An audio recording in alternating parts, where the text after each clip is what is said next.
Let us pray. Heavenly Father, as these students enter into the workplace of their calling, we ask that you give them the strength to help those in need. We ask that you help them dry the tears of the sick and the aging and provide empathy in times of trouble. Lord, let their smiles be the hope being sought by those who suffer. Guide their hands, O Lord, as they do for those who can no longer do for themselves. Let them not take for granted the feelings of those around them, and to comfort those in pain, experiencing grief or loss. Allow their eyes to see those things that make them a blessing to those that they serve. Provide the words they need to speak, and allow others to know they care by the kindness that they show. Lord, as they leave this program of study and head into the workforce, we ask you to guide them and bestow your love and grace upon these nurse assistant students. Amen. Amen. Please be seated. Good evening, ladies and gentlemen. I'm Stephanie Rawlinson. I'm a career coach for the Boost Nurse Assistant Program here at Florence Darlington Technical College. And it is an honor for us to be here this evening to honor our 6th class of Boost Nurse Assistant students. First, on behalf of the Boost staff, we congratulate our graduates. We are so very proud of you for completing your studies, and we look forward to hearing about your future successes. Second, we'd like to congratulate the family and friends who are here tonight joining us.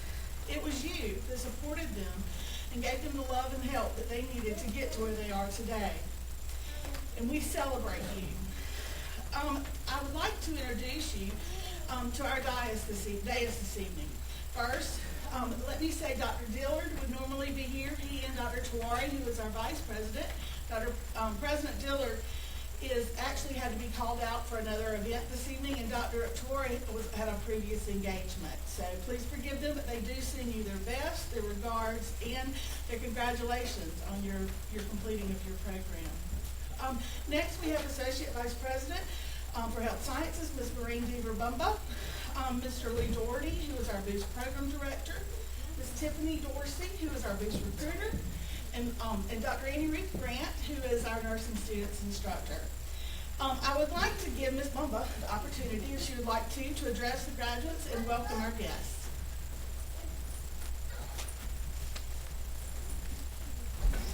Good evening. I'm your official welcomer. Welcome family and friends, welcome graduates. graduates to this wonderful occasion. This particular ceremony is always a really wonderful ceremony because the Boost program has done so many marvelous things for its graduates. We appreciate all of the help and support that each and every one of the family have done for each of the graduates that are here today. And from my perspective, from a nursing perspective, I hope this is just your first step. I hope that you'll use this degree to add on to some other degrees. And if you have a future goal in mind that is nursing and healthcare related, welcome to the profession. You're just on your way to get here. Congratulations. Thank you, Ms. Bumba. Now I'm going to invite Ms. Tiffany Dorsey if she would like to come and do some special presentation of awards.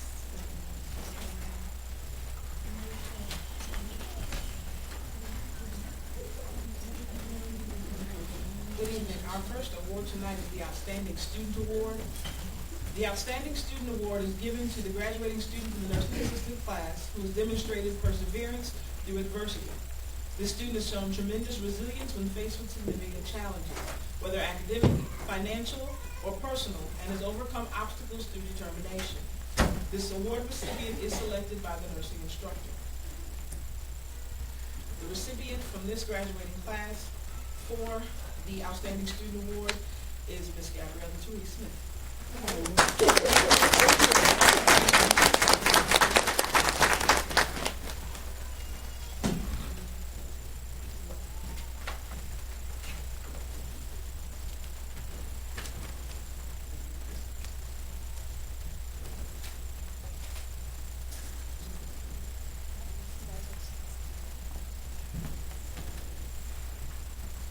The next award is the Heart and Hands Award. The Heart and Hands Award is given to the student who has a sincere and genuine commitment to caring for others. They demonstrate kindness and respect and willingness to help among peers, staff, and faculty. They serve as a goodwill ambassador who exemplifies compassion, service, and benevolence. The Heart and Hands recipients are selected, they're voted on, they're nominated, by their peers and selected by the recruiter and career coach. The recipient from this class is Miss Mary Pritchard.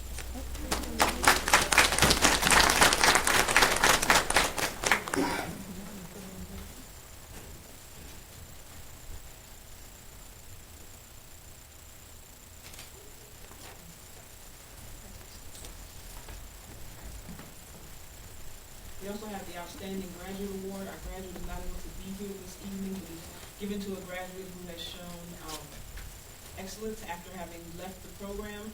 And so we'll hold this for our graduate. It's one who's already graduated. We hope to see one of you ladies back as our outstanding graduate come spring. Thank you. I do want to, before I introduce our keynote speaker, to recognize some special guests we have with us. We have Mr. Ron Roberts, who is head of our Rush program here at Florence Darlington Tech, and Ms. Adrienne Twigg. Many of you, I'm sure, had her in 180 and 102 and many other classes. So we appreciate Ms. Twigg being here with us this evening. Are there any other instructors in the audience or faculty and staff? See our librarian back in the back. There you are. Good to see you folks, and thank you for joining us tonight. Neil, our keynote speaker tonight needs very little introduction to this here on the front row, because Lee Doherty is our program director here at Project Boost. He was its first employee. He began in January of 2014, and he was tasked with managing the construction of our classrooms and the simulation space. He did development and approval of the initial curriculum, and he hired the employees and the recruiting of the first class in August. He did all that before August of that same year. Before coming to Florence Darlington Tech, he was the Associate Vice President of Military Services for J.P. Morgan Chase. He was born in Florence and graduated from Francis Marion University, and he has a Bachelor's in Business Administration. He went on to graduate from the University of South Carolina and the University of Wisconsin, where he was a magna cum laude graduate. And so then he brings his love to our team, and he uses it in all kinds of ways, but the innovation where the grant is concerned is what's been the most significant because he's been nationally recognized by the Department of Labor and the Campus Technology magazine. Mr. Doherty was featured speaker at the 23rd Annual National Education Technology Conference in Boston, and he's presented at the Learning Solutions Conference on alternative content delivery. His team has enjoyed success instituting wraparound services and support for the program that he's led to 100% offers for our graduates. The program here at Lawrence Darlington Tech has been modeled by other consortium members to include the delivery methods and services delivered, and pioneered by this team. He is an avid champion of the 7 Habits of Highly Effective People and frequently addresses groups and businesses on organizational theory and culture. He has a passion for all things outdoors, and that includes waterfowl hunting and offshore fishing. He has been married to his wife, Melissa, for 17 years. They have one son named Jack Riley, who is a freshman at West Lawrence High School. I hope you'll join me in welcoming our program director, Lee Doherty.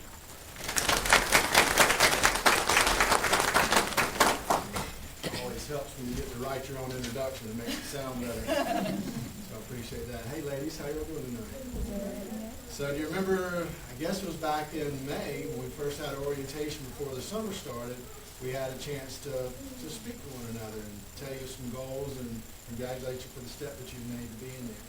You know, part of what we have with the graduation in the fall, it's a 2-semester program, is that these ladies, for the most part, started in the summer. So while their peers and friends were all out doing other things in the summer, they decided that they were going to take the next step in their life.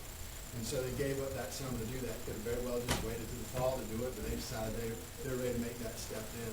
So it doesn't go lost on any of us on the staff that when you have people that come to the summer, they're going to be special people because they're committed. You don't have to worry about the level of commitment when somebody starts a program in the summer.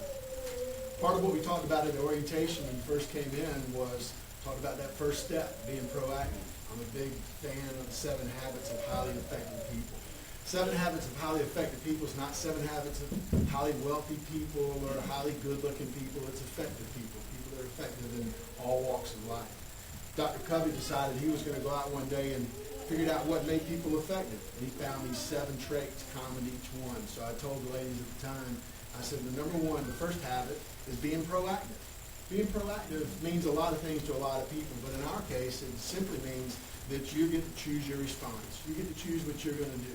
So it separates us from the animals, whether you're going to be positive or negative. You know, part of the habit number 1 says that no one can ever make you mad. You allow someone to make you mad. And once you understand and hold that in your heart, that no one can make you mad, you only allow them to make you mad, it's a very freeing thing. And I'll tell you, it's not always easy, because some people do make you mad, regardless of how hard you try in your heart to say, this person's not going to make me mad. I'm not choosing to allow that to happen. Because you give a lot of power away when you do that. Habit number 1 is important. You proactively decided you're going to do something different with your life. And that was you're going to start a field, and start a career in healthcare. And you did, and this is where you led here today. Part of one of the things about being proactive versus letting life come to you is deciding, I'm having a little trouble with this course, I'm going to get some tutoring. So that's very proactive. You could say, you know what, this test is terrible. This teacher's terrible. That's why I got a bad grade. I think this teacher doesn't like me, honestly, is what's happening. I think I'm going to drop this class and get something else. This just isn't for me. Instead, you proactively say, you know what, I probably didn't study as hard as I need to, or I studied pretty hard, I might have been studying the wrong way, let me go get some help. You know, we've never had one student that's accepted the tutoring options that we have that has ever not completed our program. So understand there are seats next to you that are empty because those people might not have chosen to get the help they needed. They might not have. Maybe they chose to be a victim instead of being proactive and take that help.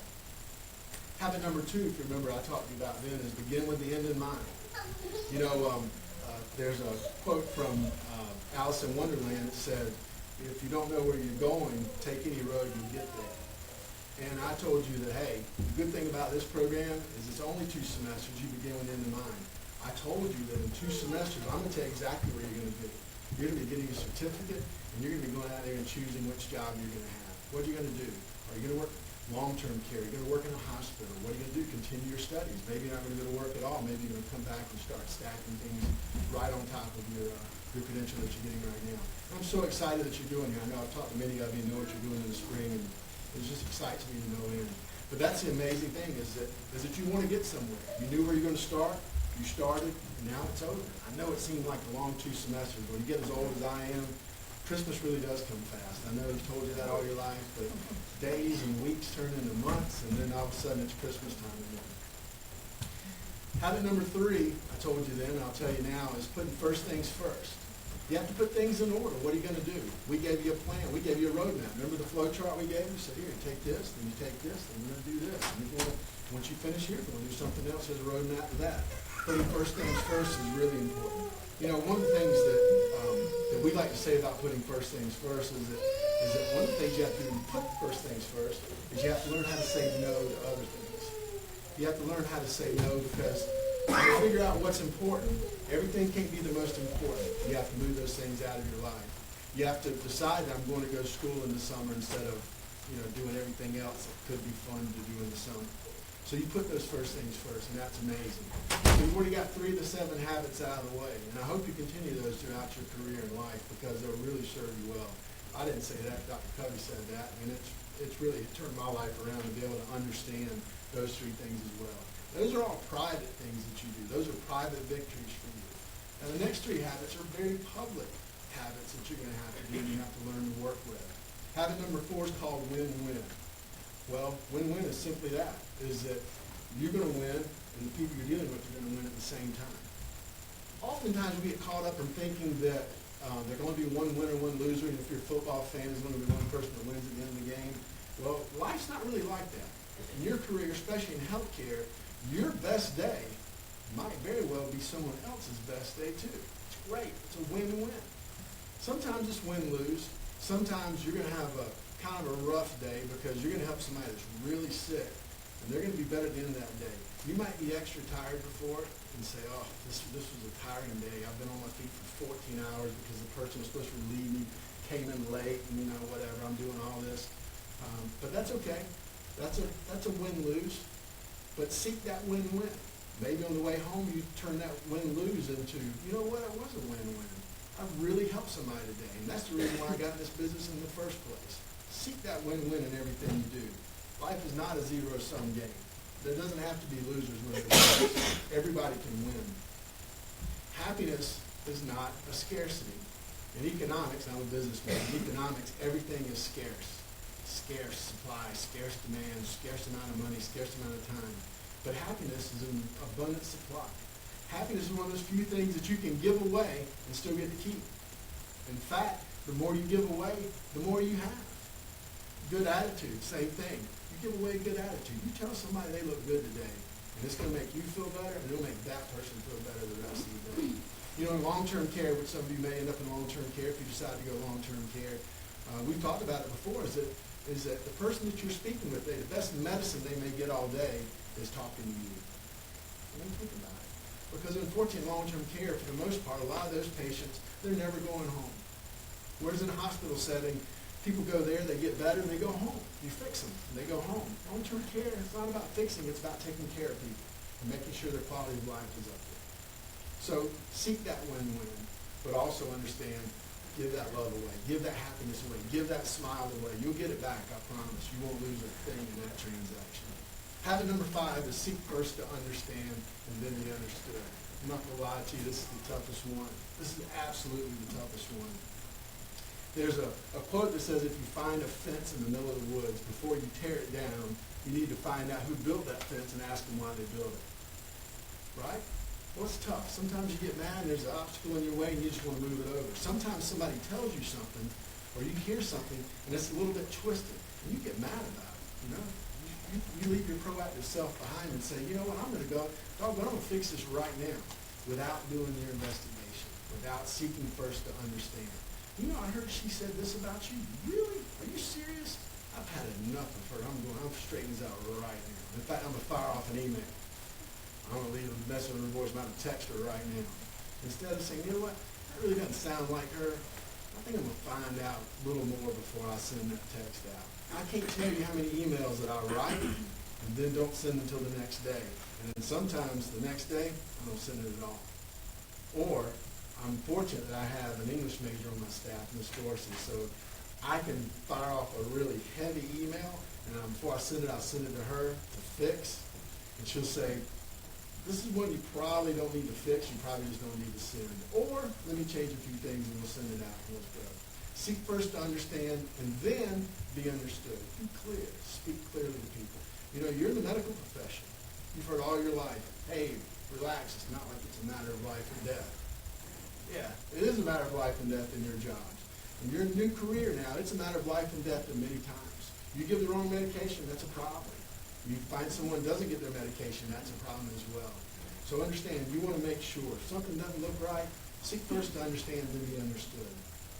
Habit number 6, which I can tell you that this group, along with the others that have graduated, is called synergize. It's called being 1 + 1 = 3. It's that 2 people can do the job of 4 in a lot of cases, where one person acting by himself just can't get much done, especially in this world. You're going to rely on nurses, you're going to rely on doctors, you're going to rely on specialists, you're going to rely on janitorial staff to help you sometimes. You're going to get in a bind, and you're going to find out that you're going to need to work on a team. You're going to find that that person that was supposed to relieve you at 7 in the morning because you've been working all night didn't show up, and you're going to have to understand that that person had a broken down car on the way in, and you're going to have to say, where am I going to do this? How am I synergize with this person? How am I going to understand and cooperate with her to make sure that he or she really is on my team and that we really can be better together? You know, there's some apples that you're not going to be able to reach on the tree, but if 2 people got together and you got on each other's shoulders, you can get all the apples. So you got to make a decision. Are you going to be a good teammate, or are you just going to be greedy and just take the apples that are low and walk away from the whole thing? Just seek first for that synergy, then go back to your win-win. Now, 7, I'd love to talk about now, and the last one is sharpen your saw. There's the story of someone that's sawing a tree down. He's been sawing it for about an hour and a half, 2 hours. The neighbor comes out and says, what are you doing? He said, I'm sawing a tree down. He said, you've been sawing that tree down for an hour and a half. He said, yeah, it said to lean on my house, a storm came, and you know, I'm worried about it. I'm going to go ahead and saw it down. He goes, why don't you think about sharpening that saw? It's obviously it's dull. He goes, I don't have time to stop right now and sharpen the saw. I got to get this tree cut. Well, it sounds silly when you think about it like that, because you do need to sharpen your saw. What does sharpen your saw mean in your life? It means that you're going to be constantly learning, constantly learning. There's a couple of professions where they talk about practicing. One is practice law. I practice law. The other is I practice medicine. Why do you practice medicine? Because it's always evolving. 200 years ago, the best practice for people when they got sick was draining a couple pints of bad blood out of them because they would get better. Because obviously your blood's bad, that's why you're sick. President George Washington talked about it. Well, hopefully 200 years later, we figured out that draining bad blood's not really the bad blood at all. We got to figure out what's wrong. You're constantly evolving. Go back, find out what you want to do next. Do you want to come back and be an LPN? Do you want to come back and be an RN program? Do you want to just stack the other credentials on top of that? What do you really want to do? Figure that out. It's time to sharpen your saw. It's time to realize that it's not over. It's just beginning. I'm sorry to tell you that here, what should be a finish line, that it's really the beginning, but it is really just the beginning. There's an adage in the corporate world that says, I would rather train someone and have them leave than to not train them and have them stay. Because that's how important always learning is. It's really important. And I'm not saying that you should be depressed because, hey, you're graduating today, you're getting your certificates, and you completed a great program, and you did. It's a great accomplishment. You should be very proud. But understand that you're smart enough and you're going to continue to learn, and that's going to be great for everybody around you, including your patients and yourself and your families. So are you ready for change? Are you ready for what comes next? Are you ready for what happens next week? Well, you're going to be on break here in holidays, so it's not good. We can be ready for what happens in January. You should be ready because you planned for this. You put the end in mind. You put first things first. You were proactive. So I don't even have to ask you the question, are you ready for the change? Because really the change for you, this was part of your plan. And now you find yourself at the end of the first step of your plan, and now you have to decide is how you want to add value to your community and your family. Do you want to go to work right away? Do you want to continue to stack on? I think you will. I think you will. I think both private and public victories are well within your grasp right now. I know your friends, whether they tell you or not, they're proud of you for finishing what you started. They're proud of you for even starting. And they're impressed and proud that you finished it. I know your family is. They wouldn't be here tonight if they weren't. I don't know, someone probably figured out they wanted to come make sure you really did graduate. most part, they saw how hard you were working, that's why you're here. It's no mistake that you're here. You don't fall into this day and this time just by accident. It takes a lot of work, and a lot of people got you here, and it's not lost on me. Miss Bum was right. It really takes everybody working for you. A lot of our graduates have children when they come in our program. A lot of our students have children while they're in the program.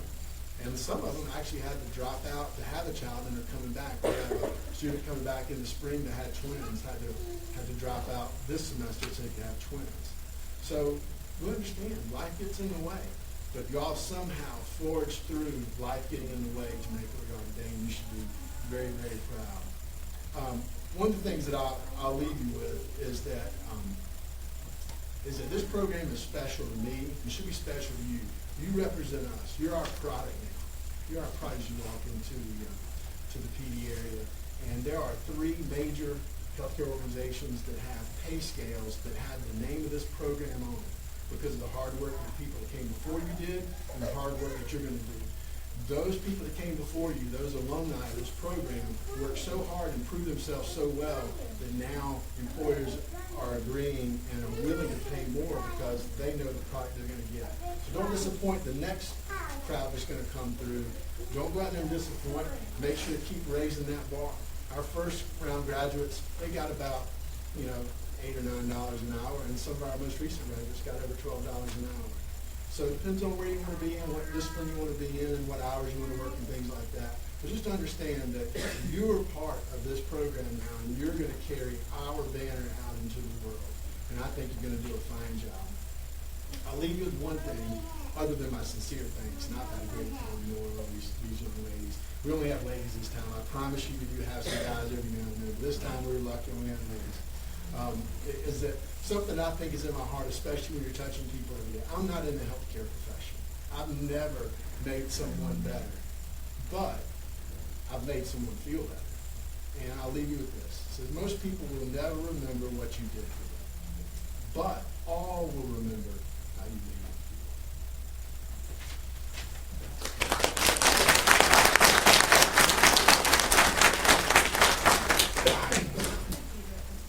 We appreciate Mr. Doherty delivering our keynote tonight. Now we're going to enter into the pinning portion of our program. I'm going to ask Dr. Andy Ruth Grant to handle the pinning, and Mr. Lee Doherty will handle the certificates.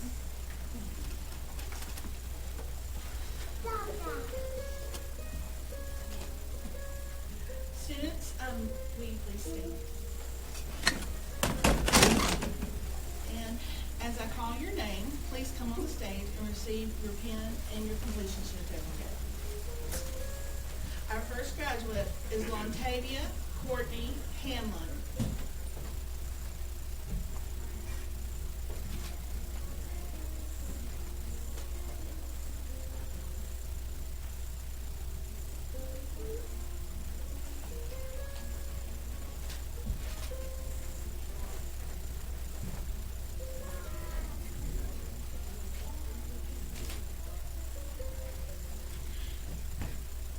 Our second graduate is Jasmine Brianka McDowell.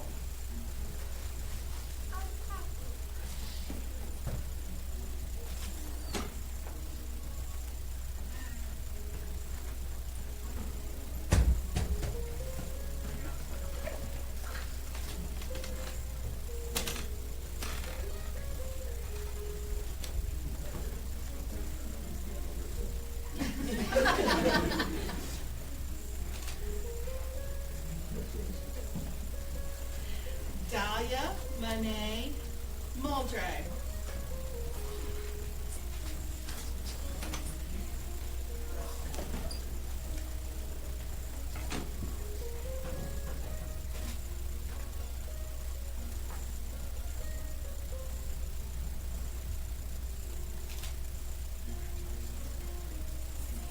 Mary Catherine Pritchard.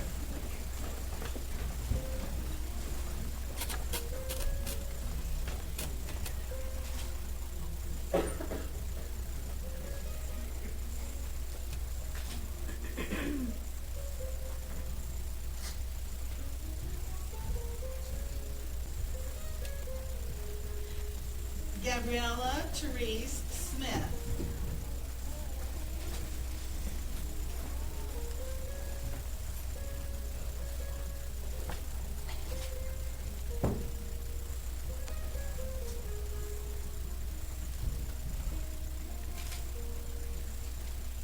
Kayla Cherie Lingett.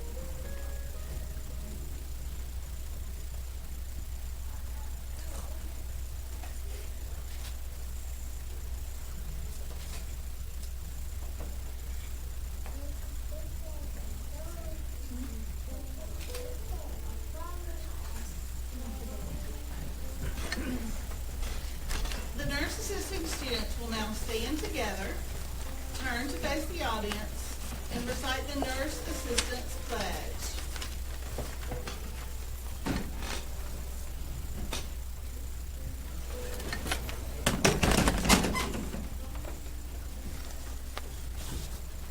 I Sincerely pledge, in the presence of God and this assembly, to diligently, under the supervision of a licensed nurse, provide basic nursing care to patients. I will refrain from performing any nursing services that require a professional nursing license.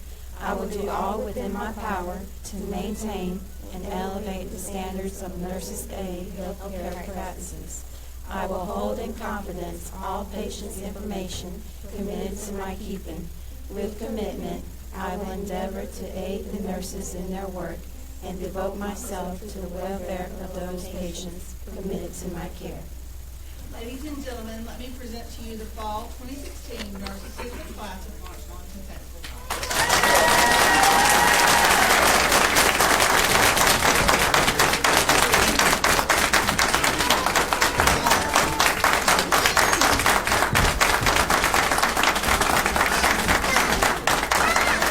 Following the processional, the booth staff invites you to join us for refreshments in the back of the room.